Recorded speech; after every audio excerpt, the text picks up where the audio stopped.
Dan and I were together as kids. Took our training together. Pounded the same beat. Yes, I know. You say he was on a smuggling detail? Yes. That ought to lead us to something. Nothing unless he was following a hot trail. You know Grady. He always preferred to work lone wolf on a case. Well, it's in my department now, Chief. It's homicide. Yes, and you'll have command of every resource of the department. I may need it. Because I'm going to find out who killed Grady if it's the last thing I do. I know you will, Bill. And good luck. Thanks.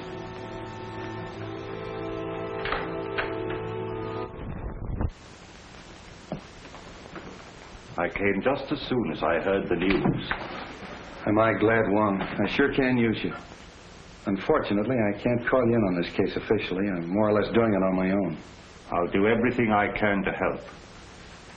Dan Grady was my friend, too. Thanks. You know what it means to me. Well, not too fast with your thanks. You know, the only reason I've been useful in the past was because in each case the Orient was involved. Well, Dan Grady was assigned to the smuggling detail. And smuggling in San Francisco means the Orient. Let's have a look at his office. Good. Wife and kid.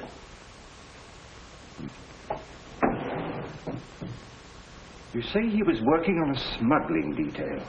Yes, sort of a roving commission. The reason they gave it to Dan was because he was born and raised here in San Francisco. He knew every nook and cranny. But the seaman's clothes would indicate that he was working on something at the waterfront. Yeah, but what? Whoa, look here. What is that?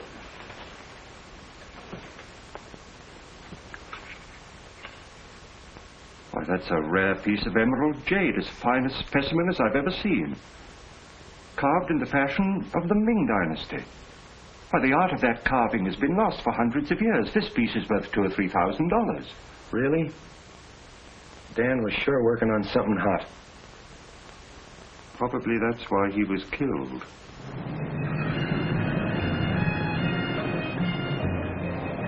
Yes, I have seen many similar in the past 3 months. From the captured provinces.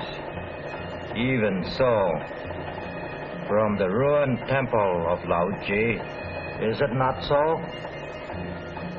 Torn from their settings by alien hands. Even young China would not use such methods to win its wars. Where did you obtain this? It was in the drawer of the desk of the policeman who was killed. A policeman? A good man. Can you help me?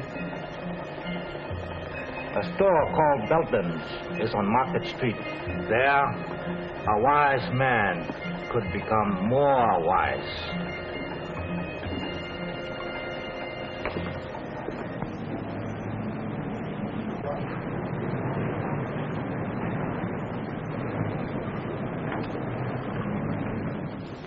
How do you do? I'm Mr. Belden. Something I can do for you?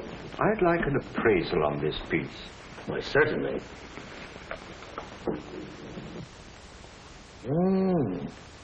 A most unusual piece. The coloring is magnificent. But I'm afraid I can't appraise its real value. But I understood you specialized in Oriental jewelry and art objects. No, only imitation. We haven't a piece of jewelry in the house worth over $50. I'm afraid you've come to the wrong place. So it would seem.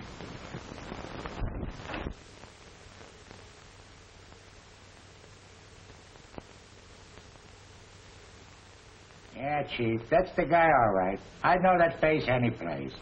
Why, that mustache. Even the checkered tie. Yeah, that's him. Checkered tie, huh? Yeah. Where'd you see him? On the bus going uptown. What time was it? 12 o'clock noon. 12 o'clock noon, huh? You don't say. Yeah. At that time, he'd been lying dead for 3 hours in the morgue. Yeah? Yeah. Why, they sworn on a stack of Bibles that was the guy. Sure, I know, Mr. Unifer. We all make mistakes sometimes, so thanks for coming in anyway. Oh, not at all, Inspector. Not at all. Say, maybe it was the guy's double. Yeah. You know, they say every guy's got a double. Sure. Even me. Sure. Even you. Yeah, sure. Mike, get Bobbie Logan on the phone. Yes, sir. Market 6400. Hello, Bobbie. I was just trying to get you on the phone. We going someplace? Yeah, you're going someplace. If you ever pull a bright idea like that again. Well, what's the matter with that? Somebody might be able to give you a lead. Somebody might be able to give me a lead. I've had every crank in San Francisco in here this afternoon. Yeah. Logan doesn't answer. Where do you think I ought to look for her? Try my office. Huh? Every one of them have seen Dan Grady in 5 different sections of the city at the same time. Well, but But nothing. Did you see that guy that just went out of here? Yes. He was on the bus today at noon with Dan. Well, that's silly. Of course it's silly. But I've had to talk to those ghosts. That's what your idea's done. Wasted my whole afternoon. Yeah, Mike. A gentleman out here says he saw Detective Grady. What? Miss Logan will interview him. Well, did you hear it? Just faintly. Go on, he's your witness.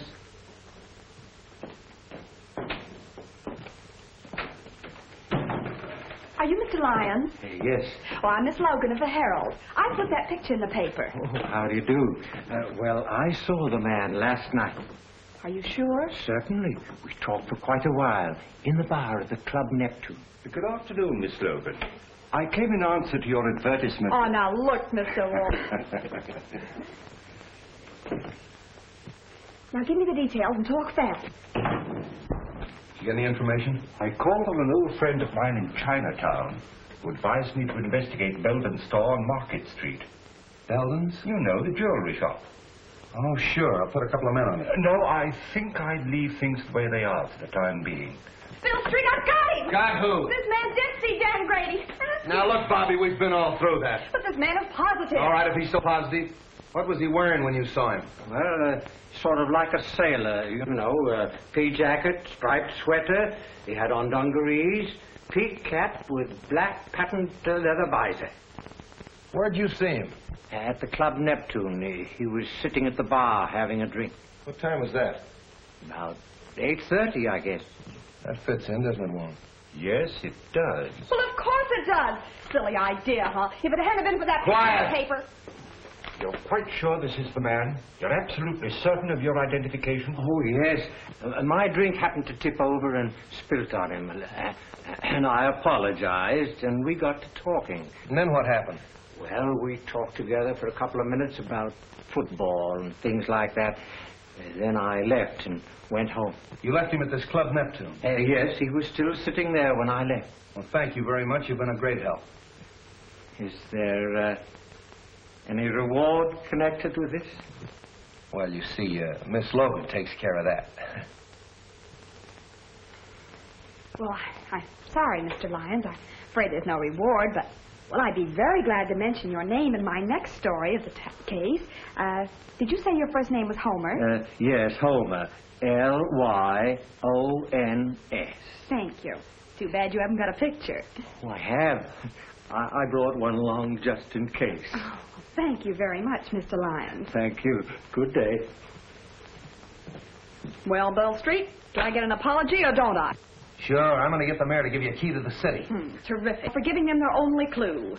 How's that, Mr. Wong? Not nearly strong enough. You've earned our undying gratitude. Well, I hope the information is some use to you. I'll see you later. Not me, Flatfoot. Get one of the nurses out of the receiving hospital. They don't mind a pain in the neck. Hey, you think that's a bad idea? Well, now, Street, just what do you know about the Club Neptune? Oh, not much, Wong. We better have dinner together. I'll take you down there later. I want to talk to this Harry Lockett. Harry Lockett? Yeah, he's the fellow that owns the Club Neptune. Hardway Harry, they call him. Hardway? Oh, a gambler? Yeah, gambler, smuggler, crook, everything.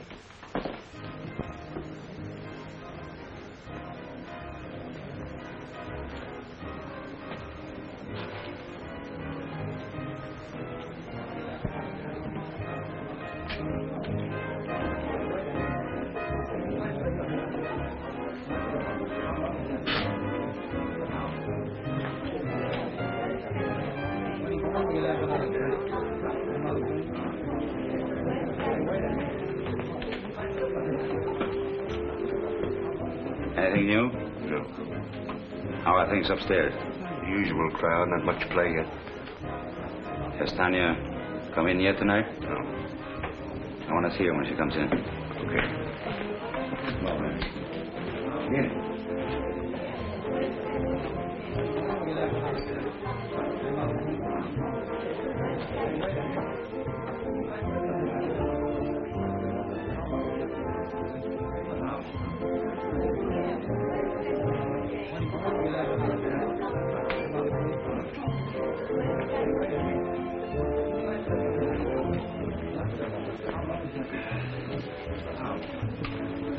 Two dry martinis, huh?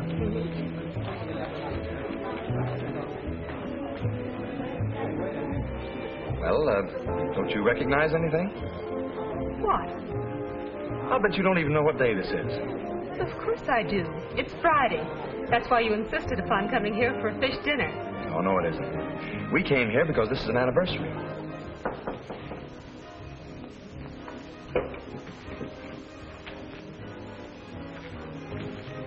Who is it? Tanya's here, but she's got young Belden with her. Huh. She's starting that over again, eh? Bring her in here. Okay. Listen, Tanya, I've been lying awake nights planning our future together. I realize that I haven't much to offer you, but I'll try awfully hard to make you happy.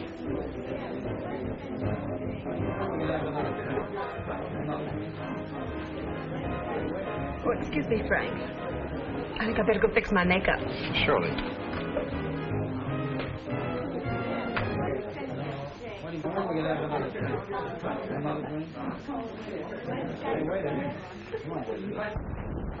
What do you want? I thought I told you to keep away from young Belden. And I told you that my personal affairs are none of your business. What are you trying to do? Get the old man on our neck? Keep away from that boy or I'll... Or what? I guess if I'm good enough to help handle his smuggled junk, to run the risks that he cashes in on, I'm fit company for his son. Well, what about a certain other gentleman?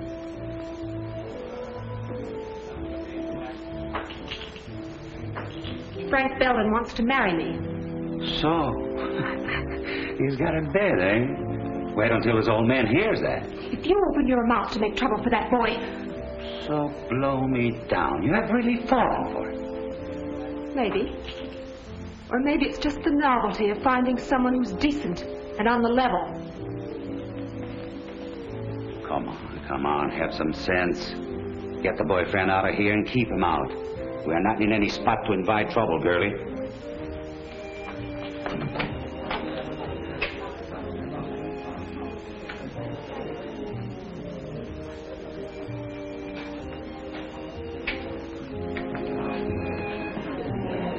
I seem to have developed a headache, Frank.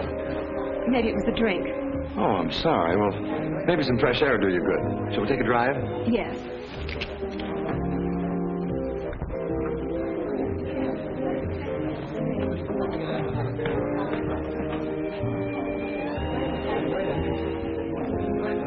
Hello, everybody. Well, ain't it grand we can all be together? Tommy, give me my usual. You know, the good old double. Well, I know you. You're Logan of the Herald. Don't you remember me? I'm the guy you wrote about in that automobile accident. You know, in those days I was a drinking man. Aren't you going to have your dinner? What dinner? The one you ordered. I ordered the dinner? I'm sure you did. Well, skip it. And You know you can handle your drinks better if you have something to eat. I think you got something there. Don't go away. You know, I always forget to eat when I go out stepping. I'm awfully sorry. Well, that's all right. You were just feeling hospitable. That's easy to understand. The Club Neptune feels the same way, Miss Logan. Gee whiz, I'm famous. Who wouldn't recognize that pretty face of yours if they read the hell? I'm Harry Lockett. I'm very glad to meet you. I've heard a lot about you and your Club Neptune. So it seems, judging from today's Herald. You don't sound pleased. I'm not. I don't like that publicity. You don't? No. How about a little chat in my office? Why not?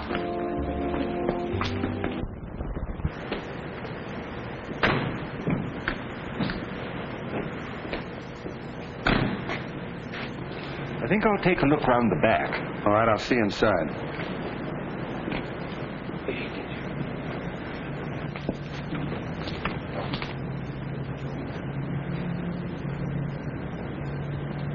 You see, Miss Logan, we don't like newspaper people around here. I see your point. You know, if you had this place soundproof, those poker chips up there wouldn't make such a racket. Just a little friendly advice. Thanks. And here's some for you. I wouldn't write any more stories about the Club Neptune if I were you. Are you trying to tell me what to put in the Herald? I'm trying to tell you what you shouldn't put in the Herald. In fact, I'd just as soon you stay out of here. I think you'd be safer. Sometimes some people get hurt. Yeah, Dan Grady got hurt, didn't he? Hey, you sure stick out your neck, don't you, little girl? Who is it? Captain Street. What are you doing here? Mr. Lockett was just making some suggestions as to the news policy of the Herald. All right, Bobbie. Well, now look here, Bill. Come on. Hello, Hardway. Oh, Copper.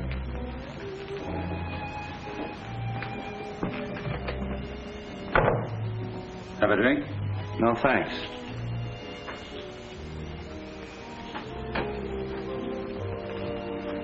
What's on your mind, Street? I suppose you read about Dan Grady. Oh, yes. That's too bad. I don't think I knew him. I thought everybody on the waterfront knew Grady. He was on the smuggling detail. It's funny you didn't run into him. I resent that, Street. I resent what happened to Dan Grady. Quit stalling, Hardway. He was in this place last night at 8:30 at your bar. Well, maybe he was. So what a lot of other people. We had a big night last night. And nobody saw Dan Grady. None of my boys did, because as soon as I saw the papers, I asked all of them.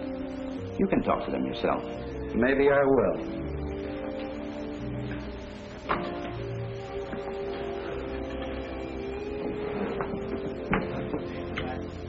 Cigarette? Over there.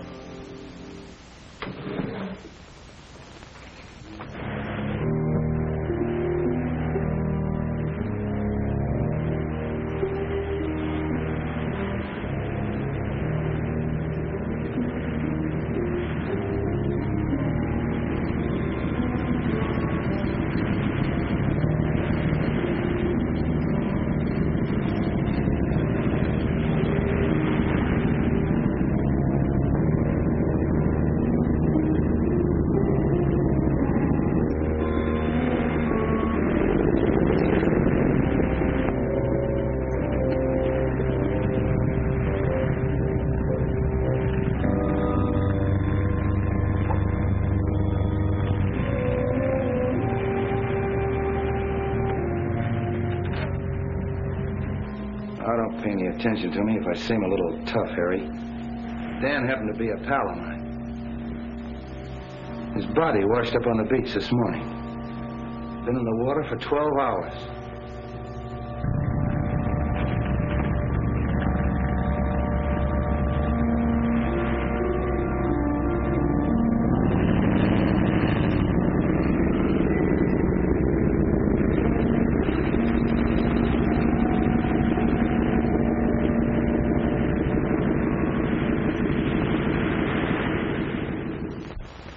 You know, they tied a weight around his legs before they tossed him overboard. He didn't have a chance. That's kind of a tough way to go, isn't it? Well, Street, they say that drowning, it's an easy death. But Grady had 2 slugs in the back of his neck before he ever hit that water. That's not so easy, is it?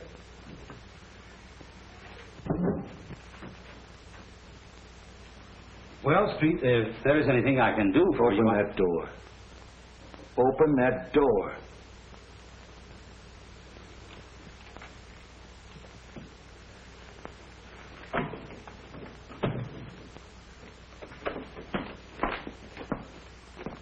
Well, hello, Street. How'd you get in there? The secret stairway in the haunted house. Secret stairway, my eye. Those stairs were there when we bought the place. But they still serve a very useful purpose. This is Hardway Harry Lockett, Mr. Wong.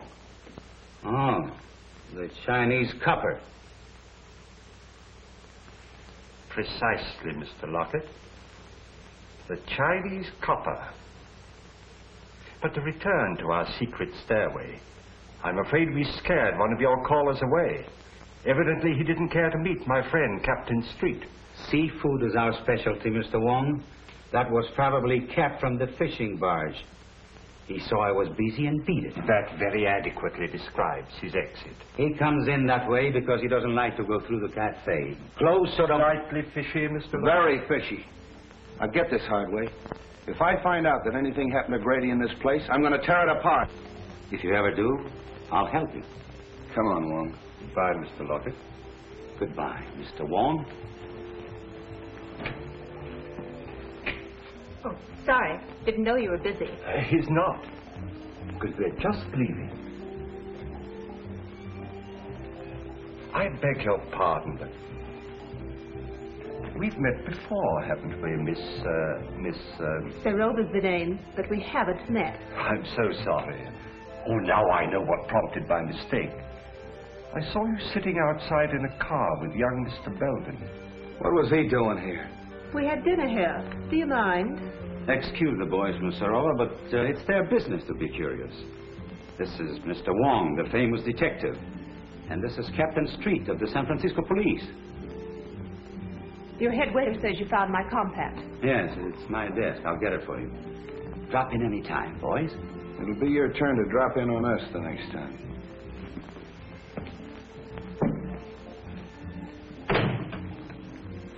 You're a...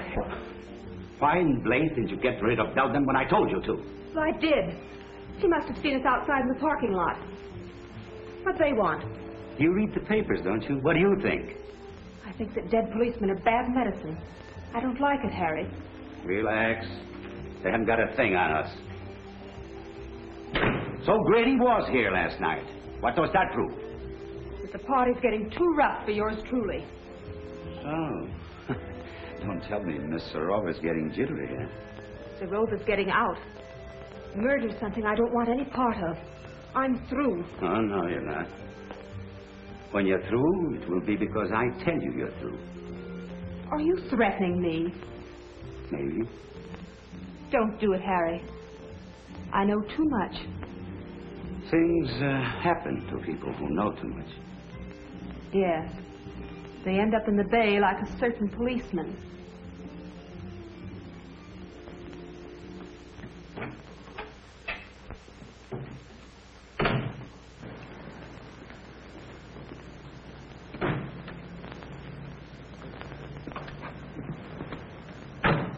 That seafood gag of Hardway's was a hot one. I tell you, I don't like the setup. I don't like any part of it. When a dead copper spells trouble, and if this girl starts to talk... But this idea of mine is something entirely new in radio, Mr. Forbes. Nevertheless, I'm against continuing the program. But Forbes, Belden's has had a radio program for years, and it's been excellent advertising. Not excellent enough to keep you out of the receivership. I represent the creditors, and I cannot approve the expenditure. But, Mr. Forbes, I'm sure this new idea of mine will create a lot of interest. That means customers for Belden's. I can only judge by past performance, Mr. Griswold. Results have not warranted the expense. All here? Yes.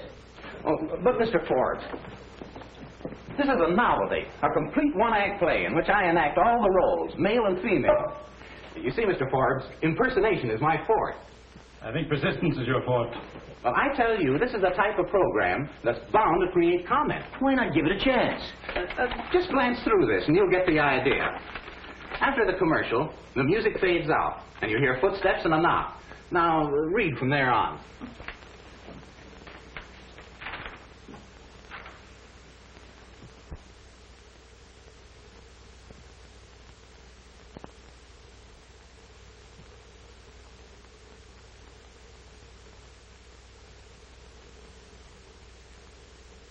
Pretty melodramatic, isn't it? But that's the kind of stuff they like nowadays, Mr. Forbes. The highly dramatic programs are the most successful. Suppose we try it for a couple of weeks. It wouldn't cost a fortune, and it might get results. Well, all right, we'll try it. Well, thanks, Mr. Forbes. I'm sure you won't be sorry. We go on from 10 to 10:15 tonight. I hope you're listening in. We will. Those bills are all right. I'll see you in the morning. Hello, Frank. Hello, Mr. Forbes. How you feeling, Dad? Oh, as well as could be expected. considering the fact that I don't have anything to say about my own business. When are you going to take me in with you? Not for a while yet. But, Dad, I've got to go to work. I've got to make some money. Isn't your allowance enough? No. I'm going to get married. Who to? That Serova woman? Miss Serova, yes. How did you know? I haven't taken my eyes off you completely. You've been out with that adventuress every night for a month. I wouldn't talk like that if I were you, Dad. We're both liable to be sorry for it. Besides, it won't change my decision. Frank, I won't permit you to wreck your life, to throw away your entire future for the sake of that scheming, unscrupulous... That's enough! I'm sorry you feel that way about it, Dad, but there's nothing you can do about it. You'll never marry that woman.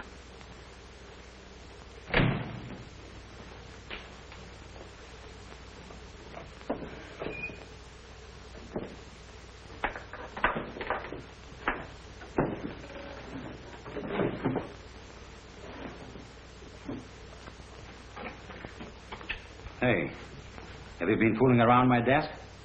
Me? Mm-hmm. Well, I wouldn't touch your stuff, boss. Something missing? Yeah, my gun.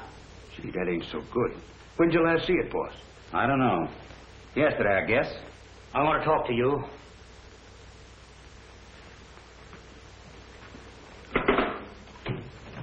Say, what are you thinking of coming down here after what's happened? I told you I'd get the stuff to you as soon as it was safe for Cap to bring it in. That isn't why I'm here. I want to know what that Serova woman is doing running around with my son. Well, I did my best. You know, after all, it's not such a bad idea, sort of a close corporation. Are you mad? My boy has no part in all this. I went into it because it was the only hope I had of saving my business, of meeting my obligations, but not to the extent of wrecking his life, and that's what this marriage would mean. That's your problem. Right now, I have more important things to do than nurse a lovesick pup. If you value your neck, you'll do something about it. I'm warning you, Lockett. Before I see this happen to my son, I'll blast everything wide open. Including yourself? Including myself. Uh-huh. I see you. You like the idea of a few months on Alcatraz? I'll stop at nothing.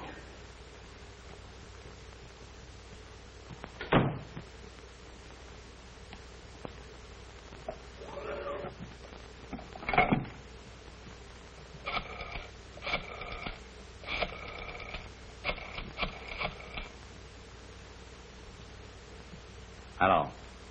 Hello, Tanya. This is Harry. I want to apologize the way I talked to you last night. Oh, you know, I couldn't mean it. We were both a little jittery and unreasonable. Now, listen, Tanya. I want to see you. I have to talk over something with you. I think you'd be interested. All right. I stay out here and keep an eye on things.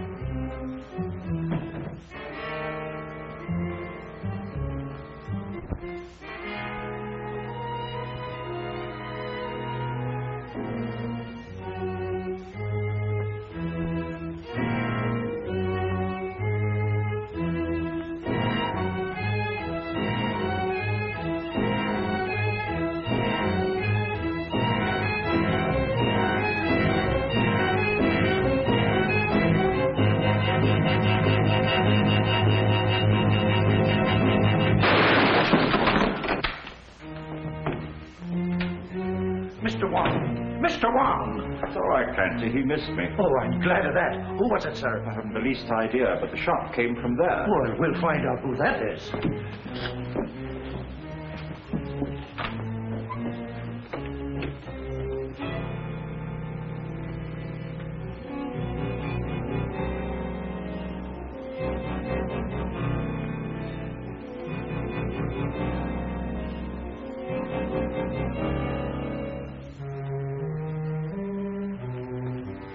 Well, whoever it was beat it out the back and left the door wide open. Whoever it was, he killed Mr. Belden. What?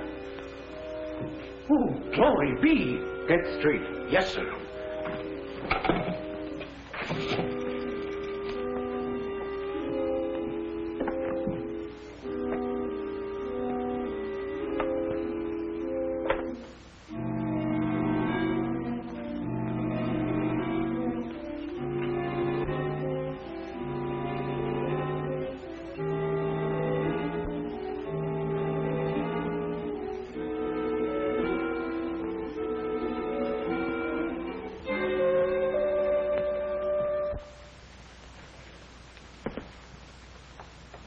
This case has got a million angles. If this jade matches the stuff we found in Grady's office, Belden had a fortune hidden away. And I can't understand why he was in receivership. Well, perhaps he went into this kind of business to get out of receivership. What's that receiver's name? Maybe he can help us. A man named Forbes. You know where he lives? At the town apartments. We'll go up and see him. Clancy, call my office and have young Belden picked up. Tell him to hold him till I get there. And wait for the coroner. Yes, sir.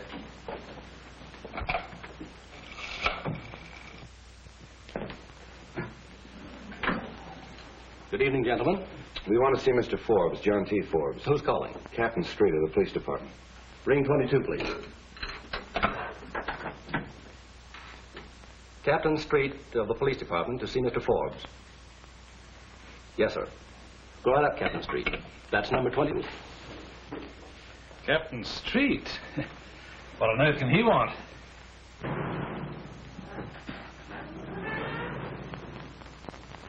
I wonder if I've forgotten a speed ticket. Excuse me. Freddie, take my hand, will you? Okay, but it's 10 o'clock and I'll have to meet Elsie. Probably won't be very long.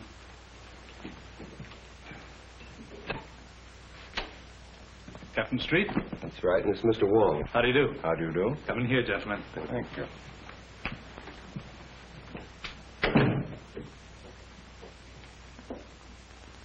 I'm afraid we interrupted your game, Mr. Forbes. Oh, that's all right. Sit down, gentlemen. I've heard a great deal about you at one time or another, Mr. Wong. I'm certainly glad to meet you. Thank you. Well, now, gentlemen, what can I do for you? Might as well come to the point, Mr. Forbes.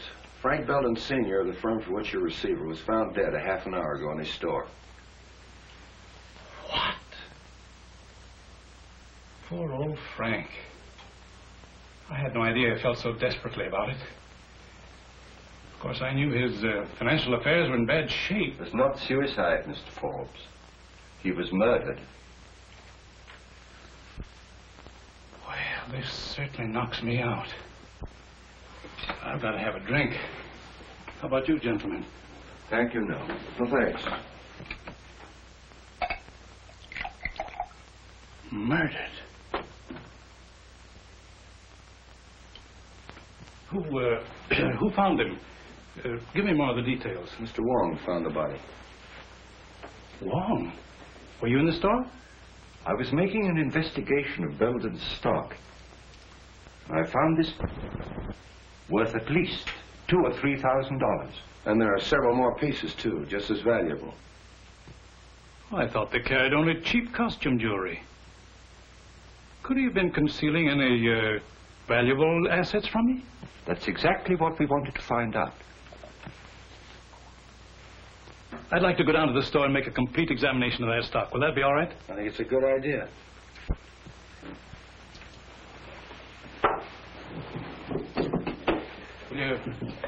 Can you have a cigar, gentlemen? Yes, thanks. No, thank you.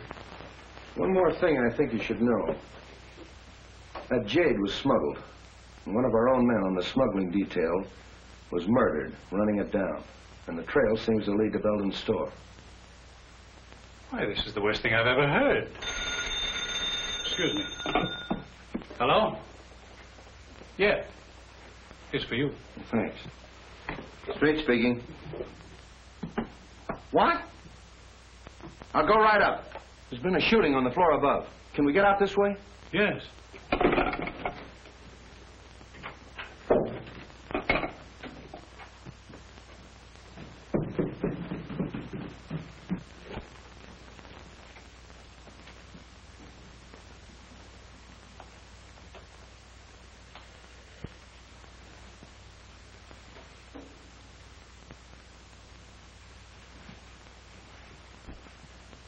That's that Serova girl.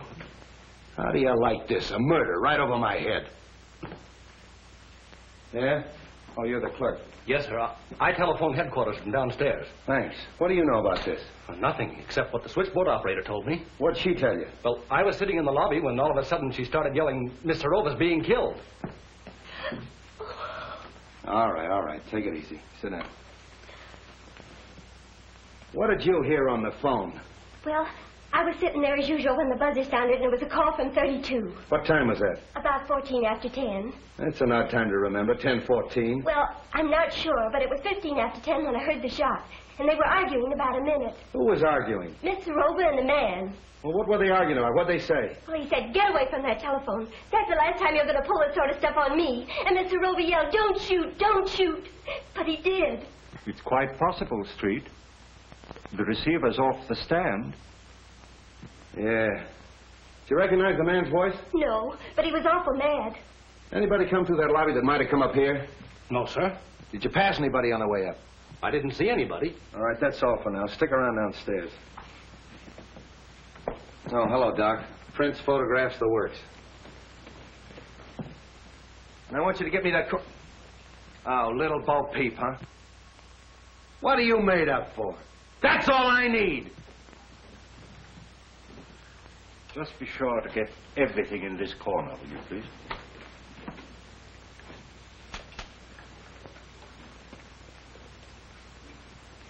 Hello, Ballard. What are you doing here? I thought I told you to tail Hardway. I was trailing him. I lost him in the traffic at 8th and Market around 9 o'clock. And I've been looking for him ever since. That's wonderful. Get my office on the phone. Get me police headquarters. Hey. Remember the last guy we saw Sarova with? Hardway Harry. And he ditched Ballard an hour ago. That's our man. Just a minute. Hold it, Mike. Hello, Mike. Hardway ditched Ballard about an hour ago. 8th and Market. Yeah, I want you to send out a couple of men to have him... What? Hardway Harry's been sitting in my office for the last hour. Operator.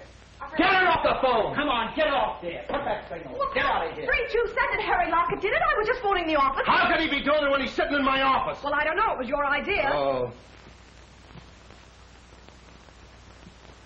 Oh, don't go away. Do you know anything about this? Even if he didn't do it, he could have had it done. Harry's alibi's too perfect. Hello, Mike. I want you to hold Hardway. I don't care how you hold him, hold him. Bill LeMay. Will you stop? Well, the housekeeper... Will you quit picking on me? Mr. Wong, the housekeeper saw a man sneaking up the back stairs. Sit down. I'm sorry. Who are you? I'm the maid on this floor. Well, where were you in this... She was looking in the door. Will you be quiet? You say you saw a man coming up the back stairs. I finished by 10 o'clock. I was going down the back stairs when he came in. Who came in? The young man. What young man? Mr. Belden. Belden, Jr. He was in the habit of using the back stairs? Sometimes. Then he had his own key? Yes, sir. That settles it. Ballard, pick up young Belden. Good idea. That's all for now, thanks.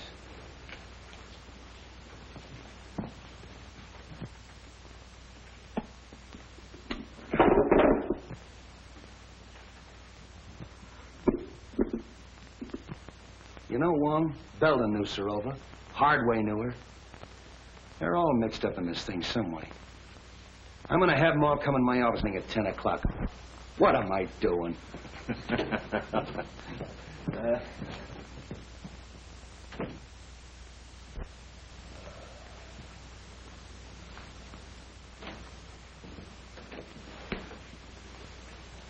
Sit down, Hardway. See who's out there, Jim. Well, how'd you do? Not bad. Had a pretty good breakfast, you fellows, you know. Thanks for the cigarettes. Oh, we always take care of our guests. Who's out there? Knucci and Cap Anderson. All right, Jim. A couple of friends of yours. What were you doing here last night?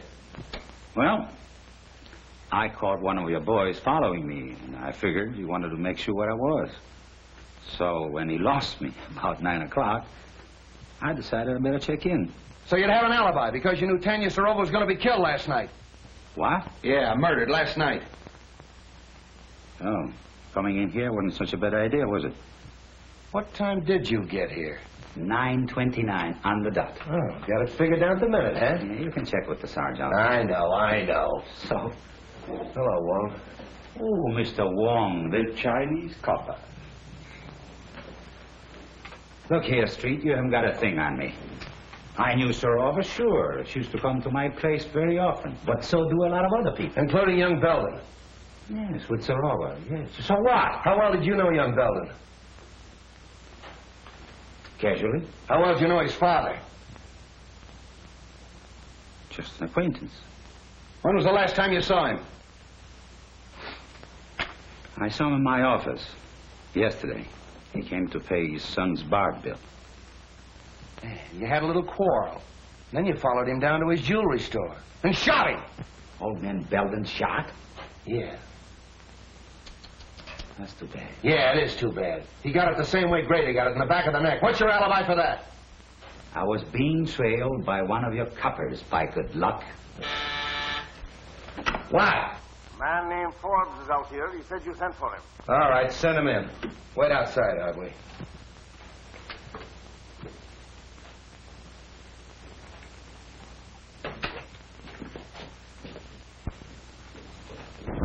You want to see me, Captain? Yes. You know Mr. Wong. Oh, yes. How are you, Mr. Wong? Forbes. We were kind of interrupted last night, and I'd kind of like to find out what you know about young Belden. Well, I'm afraid I can't tell you very much. Well, what sort of a kid is he? He's always struck me as being a rather nice sort of a chap. Quiet, well brought up, and... So you don't think for a minute that he had anything to do with his father's murder? Maybe. I do know he's mixed up in Sarova's death. Oh, I can't believe that, Captain. Why, it isn't possible. I'm afraid you're wrong.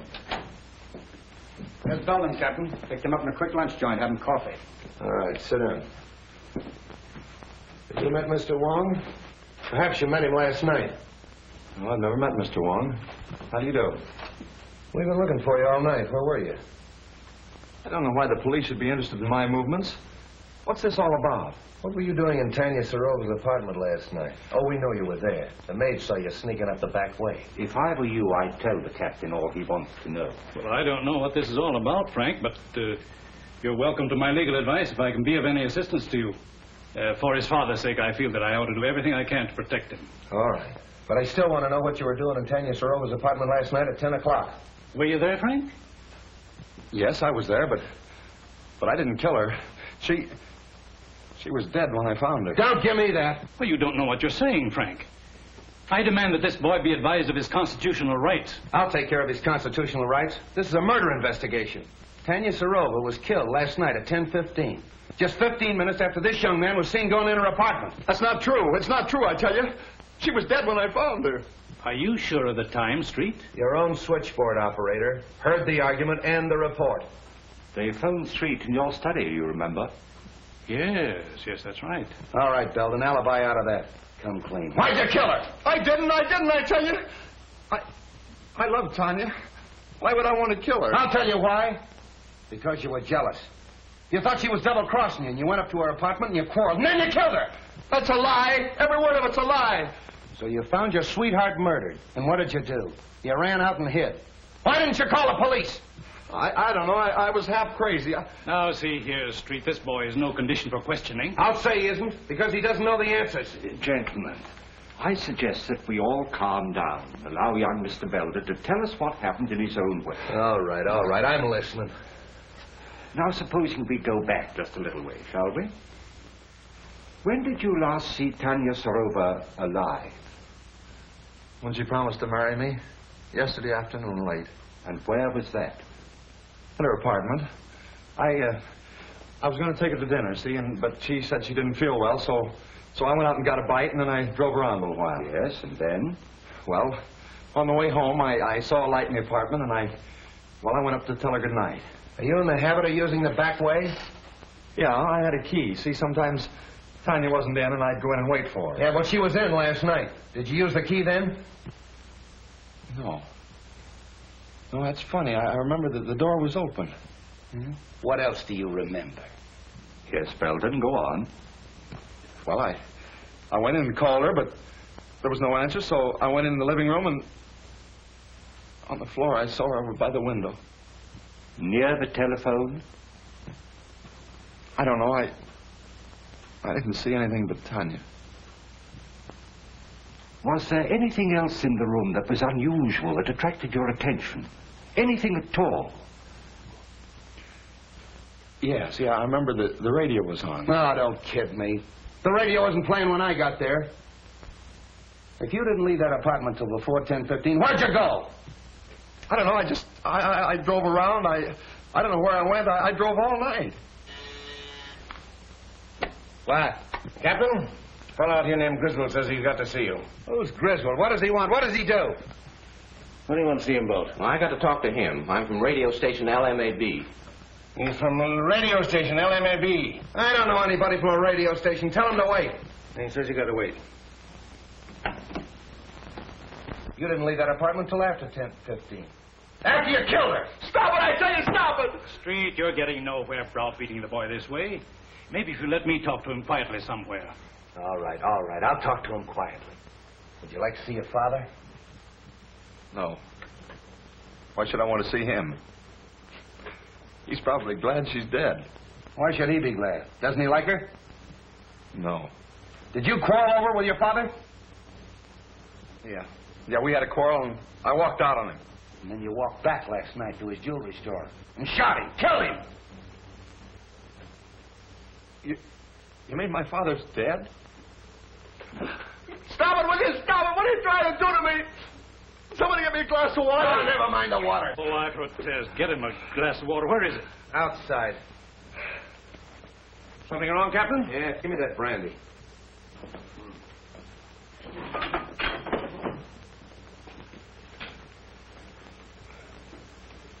Now go and sit down. What do you want? Come on, what is this? Say, what am I supposed to do? Spend the weekend here? He gets you. Mr. Hardway. The press. Yes, the press. What do you know today? Pardon me.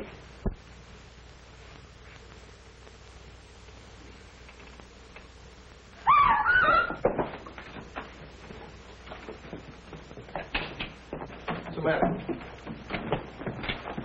Who is this? It's a fellow from the radio station, Griswold. Where'd this paper file come from? Say, that looks like mine. It's missing from the desk. All right. Who did it? This is a payoff right in my own office. Stay away from that phone.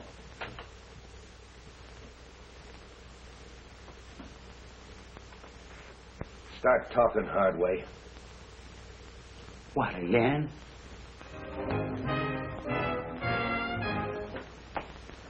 Sorry for the interruption, Mr. Wong, but that was a new program, and I want to check on it. Not at all. It's all most interesting. Yes, but full of headaches.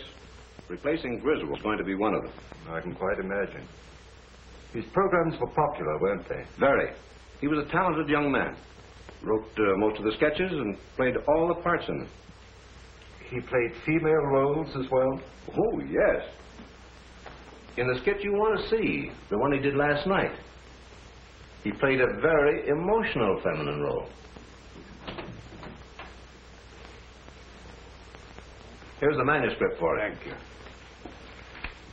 This program went on the air sharply at 10 o'clock? Oh, yes. Radio works on split seconds. Every program is timed exactly. And it ran for how long? 15 minutes in all. The sketch went on at 10:01 and finished at 10:14. The balance of the program time was taken up with commercials. It's advertising. Would it disturb you if I turned on this program? Not at all. I've just finished. I'd like to take this with me. Oh, perfectly all right. Thank you very much. Goodbye. Goodbye. Presenting for your entertainment the first mystery thriller in their new series of programs.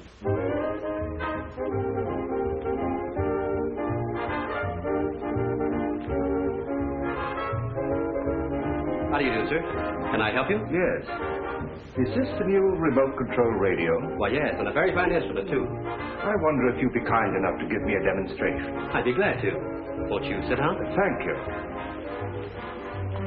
Now, this is the remote control box. Looks like the dial of an automatic telephone. And works very much on the same principle. You see, it's not attached in any way to the demonstration radio. However, being in any part of the house and desiring to change the program, we simply switch the dials and the radio automatically switches. I'll show you. California, fair, Tuesday and Wednesday. Moderate temperature, light to moderate northerly wind off coast. At just what distance would that still be effective? Guaranteed up to 200 feet. Tuesday and Wednesday. Rains extreme northwest. And you can shut the radio off the same way? Oh, yes. Just press down on this right here. Coming southerly and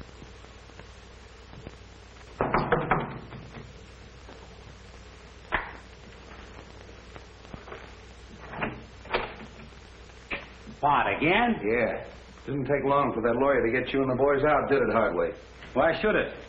Say, listen, you can't hang that murder rap on any of us. Somebody killed Griswold, and 3 of you were there when it happened. Yeah, and plenty others.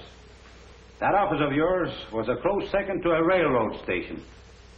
But what's this visit for? According to ballistics, the same gun killed Sorova, Belden, and Grady. Mind if I check yours? You know I don't carry a gun. I haven't had one around here in years. Come on, search the place. You think if I had one, I would keep it here just to show? Looks like you're getting a little careless, Hardway. If that gun matches those bullets, it'll be too bad for you. Get that to ballistics. So you still think I killed Sorova while I was in your office, eh? You could have farmed that rod out. Take him away. You're making a mistake, Street. Murder is not my racket. Maybe. We'll wait and see what that ballistic report says.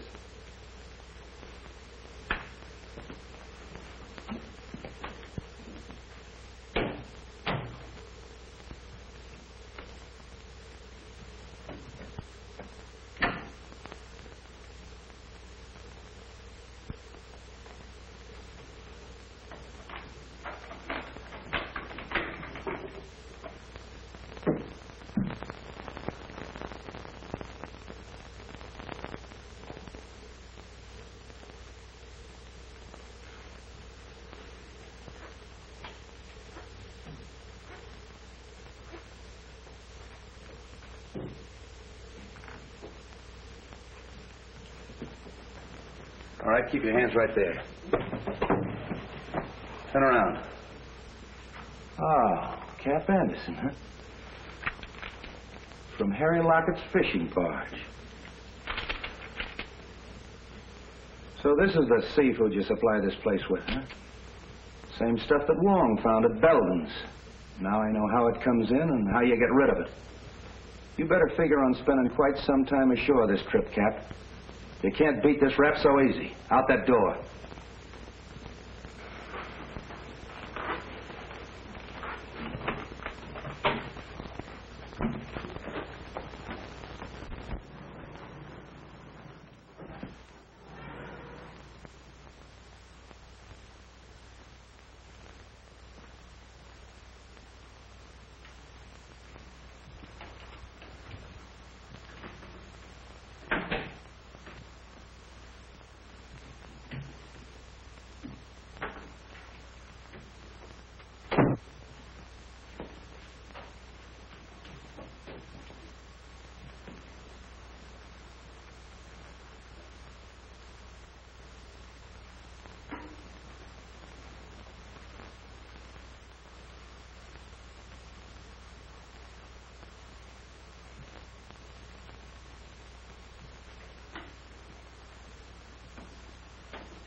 This is Mr. Wong, Bessie. I'll be experimenting with the phone for a little while, so pay no attention if it rings.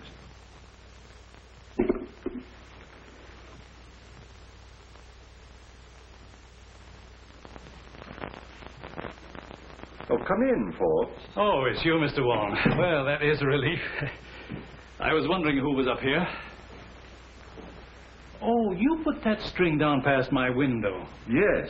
When I found the receiver off the stand last night, I had an idea that the switchboard operator was intended to overhear what she heard. I don't follow you. I believe that the murderer had a way of forcing her to listen at the right time. You think that a murderer would deliberately invite a witness to his crime? He might arrange to have her think she was a witness.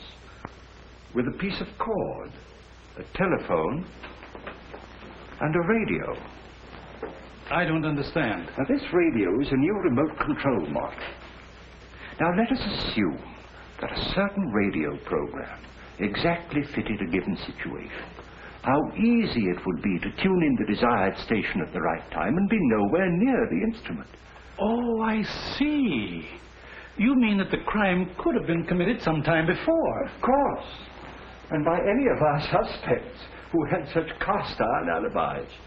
Partway Harry Lockett, for instance, who planted himself in Street's office at the supposed time of the murder. Any of his friends. Even young Belden? Even young Belden. He was here at 10 o'clock. Who knows? Perhaps it was his second visit. You don't believe that, do you? No. Nor that any of the others did it, either? No.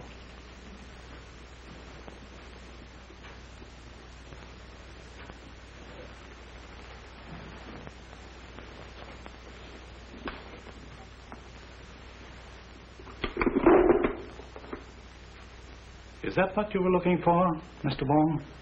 Yes. And you pulled the cord. When I went to get the drink. And when you reached for the cigars. I turned off the radio by remote control. Thank you, Mr. Forbes. Keep away from that telephone. Get over there.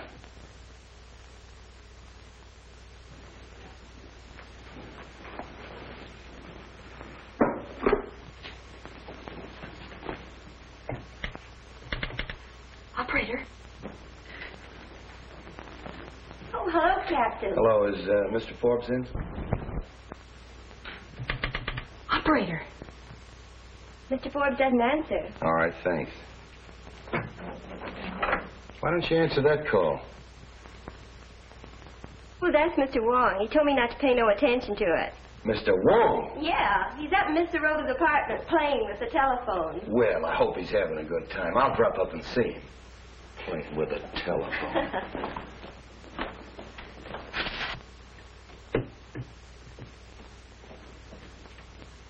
I killed Grady because he was in the way, and Belden because he was getting ready to talk. Griswold when he recognized his own program, and Tanya Sarova because she knew too much. No, because she was leaving me for a younger man.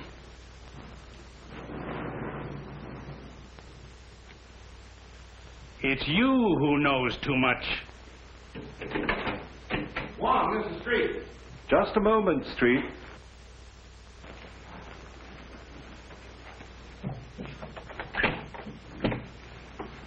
What are you doing up here? Get him up. Over there with him.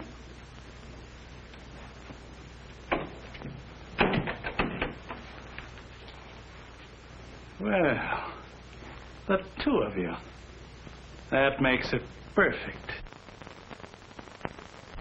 I suppose you'd like to have us turn around so you could give it to us in the back like you gave it to Grady. Drop that gun. Drop it, I say. Nice work, kid. Oh. Take him, Wong. Oh, Bobbie. Bobbie. Honey. Bobbie. Yes? Oh, it's all right, Bessie. The experiment's over. You might give me the Herald, will you? Herald? You have a star reporter on your staff, a Miss Roberta Logan. She has just been instrumental in the capture of John Forbes, confessed murderer in the Dan Grady Sarova case. Oh, yes, this is a scoop.